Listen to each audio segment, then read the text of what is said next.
Vincent, bonjour. Bonjour. Alors, en ce moment, l'aérien est en plein centre des débats et est régulièrement pointé pour son impact environnemental. Quelle est la position d'Air France justement sur ce sujet? Je pense que la tendance de fond d'une prise de conscience accrue sur les sujets environnementaux, sur l'urgence climatique est positive et on la soutient. Mhm. Le transport aérien, c'est aujourd'hui 2% des émissions de CO2 au niveau mondial et comme on va en discuter, il agit beaucoup pour les diminuer. Chez Air France, on est extrêmement engagé dans cette lutte et on aura eu l'occasion d'y revenir. Justement, Air France est engagé, mais depuis quand? Et quelles mesures vous mettez concrètement en place pour réduire votre impact? Alors ça fait longtemps qu'Air France est engagé sur le front du développement durable. Je crois Mhm. que les premières fois qu'on a commencé à faire du reporting sur nos actions, c'était avant les années 2000, donc Mhm. dans les années 95-96. Pour vous donner quelques chiffres qui montrent que ce n'est pas que des mots, du reporting, mais c'est aussi des actions et des résultats. Entre 2005 et 2019, alors que notre trafic a augmenté de 32% pour le groupe Air France, on a réussi à réduire nos émissions de CO2 de 6% et même de 15% si on compte les compensations. Concrètement, en ce moment, quels sont les objectifs d'Air France pour les prochaines années et quelles mesures vous mettez en place pour les atteindre? Alors on a bâti une feuille de route précise et séquencée Mhm. qui commence à 2024 en horizon de temps avec un objectif de réduire de moitié en valeur absolue nos émissions de CO2 sur le domestique, donc sur la France métropolitaine. D'ici à 2030, nous agissons pour réduire de 50% nos émissions par passager kilomètre. Et depuis 2000, par rapport à 2005, et il se trouve qu'à 2020, on a fait, avant la crise sanitaire, on avait fait exactement la moitié du chemin. Mhm. Et d'ici 2050, notre objectif est même de diviser par deux nos émissions en valeur absolue de CO2 par rapport à 2005. D'accord. Et alors, depuis cette crise-là, est-ce que les objectifs ont changé ou vous maintenez votre cap? Alors les objectifs n'ont pas changé, on les a laissés, on les a laissés intacts. On a Mhm. aussi laissé intacts, et malgré le contexte très difficile que vous connaissez pour l'aérien, pour Air France, on a décidé de maintenir nos gros leviers pour arriver à atteindre ces objectifs, notamment le renouvellement de la flotte. Il faut savoir qu'aujourd'hui, acheter de nouveaux avions qui remplacent les anciens, bien sûr, ça permet pour chaque famille d'avions une réduction de 25% des émissions de CO2 par rapport à la famille précédente. Donc c'est extrêmement impactant comme levier. Et par exemple, sur ce domaine-là, on a décidé de continuer le rythme de nos investissements de 1 milliard d'euros par an, qui avait été défini pré-Covid et que l'on va donc maintenir malgré, donc dans le contexte que l'on connaît. Ok. Et du coup, est-ce que vous avez déjà quelques résultats à nous partager par rapport à ça ou c'est trop tôt? Alors, comme je disais, de 2005 à 2019, le groupe Air France a réussi à réduire de 6% ses émissions en valeur absolue, ce qui est une atteinte importante dans le sens où, dans le même temps, on avait augmenté notre trafic, comme je le disais, de 32%, Mhm. c'est-à-dire de manière significative. Par rapport à notre objectif 2030 de division par deux de nos émissions par passager kilomètre, on est donc à la moitié et on doit accélérer le mouvement, si je puis dire, et on met tout en œuvre et on est parfaitement dans cette trajectoire pour pouvoir réussir à accomplir la deuxième moitié de cet objectif dans les 10 années à venir. Très bien.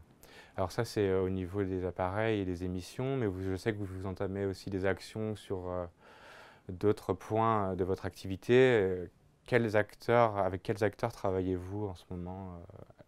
Ouais.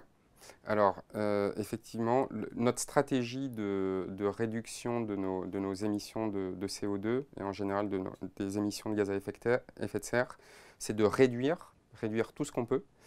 Mhm. Et là, ça passe par le renouvellement de la flotte, ça passe par exemple par l'écopilotage, des mesures de nos pilotes qui nous permettent de réduire la consommation de carburant et donc nos émissions.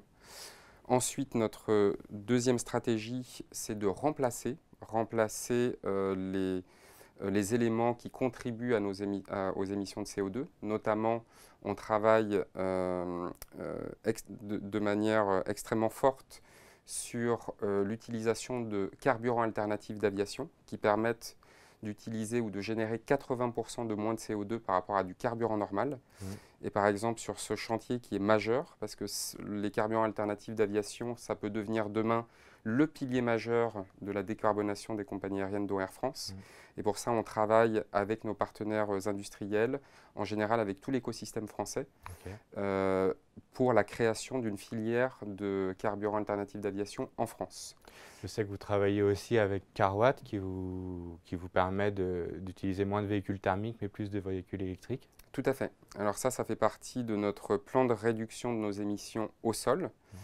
Et effectivement, on a un partenariat extrêmement fort et très enthousiasmant avec Carwatt, dont le modèle, c'est de récupérer des engins de piste, des engins pour traiter les vols à terre, et d'opérer une transformation en fait de leur moteur de thermique vers électrique.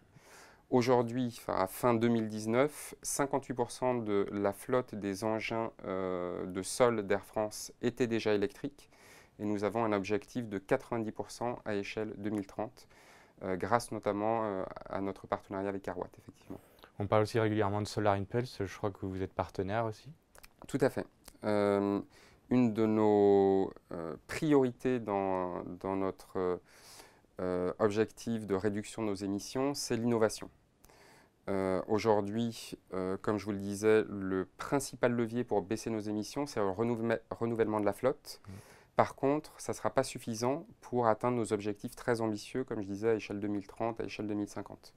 Donc il faut trouver avec notre écosystème de nouvelles solutions qui permettent de diminuer notre empreinte carbone sur toute la chaîne.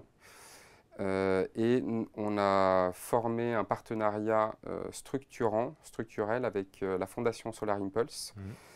Mais le partenariat n'est pas juste avec la Fondation, c'est justement créer et favoriser tout un écosystème de start-up à plus grande boîte pour développer des solutions qui soient à la fois économiquement et écologiquement viables, parce que les deux sont absolument indissociables évidemment.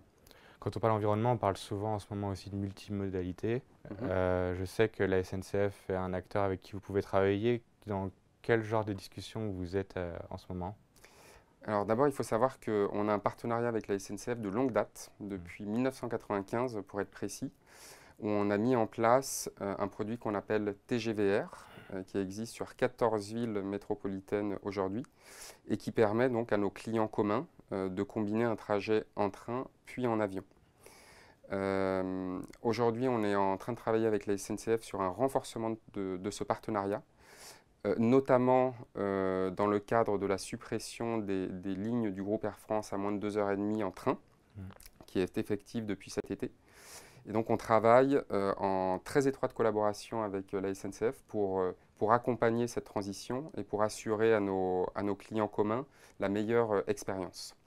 Et à plus long terme, on travaille également avec la SNCF pour ne pas s'arrêter là, mais pour développer vraiment l'intermodalité de demain en France, puisqu'on est convaincu, côté Air France et côté SNCF aussi, qu'il ne faut pas opposer le train et l'avion, et qu'au contraire, on peut être deux bons alliés dans la baisse des émissions des transports en France.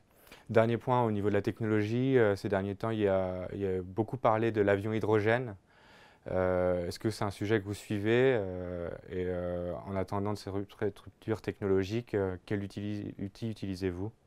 Alors c'est une annonce qu'on a suivie avec grand intérêt et on travaille avec Airbus et avec tous les partenaires de notre écosystème en France pour justement favoriser les ruptures technologiques qui nous permettront à terme de réduire de manière encore plus drastique nos émissions. C'est bien ça l'objectif et il est extrêmement important qu'on travaille tous ensemble dans ce but-là. Donc c'est quelque chose évidemment qu'on soutient et on veut apporter notre contribution à cela. D'ici là, vraiment l'important et notre obsession, c'est d'agir maintenant. On ne peut pas se permettre, face à l'urgence climatique, d'attendre des échelles de temps à 2035 et 2040. Il faut agir maintenant avec le renouvellement de la flotte, avec un autre levier que je n'ai pas abordé tout à l'heure, qui est le volet compensation. Donc aujourd'hui, tout ce qu'on ne peut pas réduire encore, en attente de biocarburants alternatifs d'aviation, demain d'avions verts, tout ce qu'on ne peut pas réduire, on cherche à le compenser, ou plus précisément à absorber le carbone, du CO2 dans l'atmosphère, dans la même proportion que celui qui est généré par nos opérations. Une dernière question pour les professionnels. Est-ce qu'il y a des dispositions particulières qui ont été prises pour les voyageurs d'affaires, notamment au niveau des contrats corporate? Alors tout à fait, j'en suis ravi, puisque c'est quelque chose d'assez récent. Il faut savoir d'abord qu'avec nos clients entreprises, sur ce volet-là du changement climatique et de l'urgence climatique, on veut être partenaire et on veut aider nos clients firmes à pouvoir d'abord tracer clairement les émissions de leurs collaborateurs, mais également leur proposer des solutions pour réduire leur empreinte. Et donc ce qu'on vient de mettre en place et qu'on va proposer à partir de maintenant à nos clients firmes en France et ailleurs, c'est un projet justement de puits de carbone, d'absorption, de séquestration du carbone qui est dans l'atmosphère, opéré en Colombie. C'est un projet qui s'appelle Vichada, il est opéré dans la région de Vichada, c'est un projet de reforestation.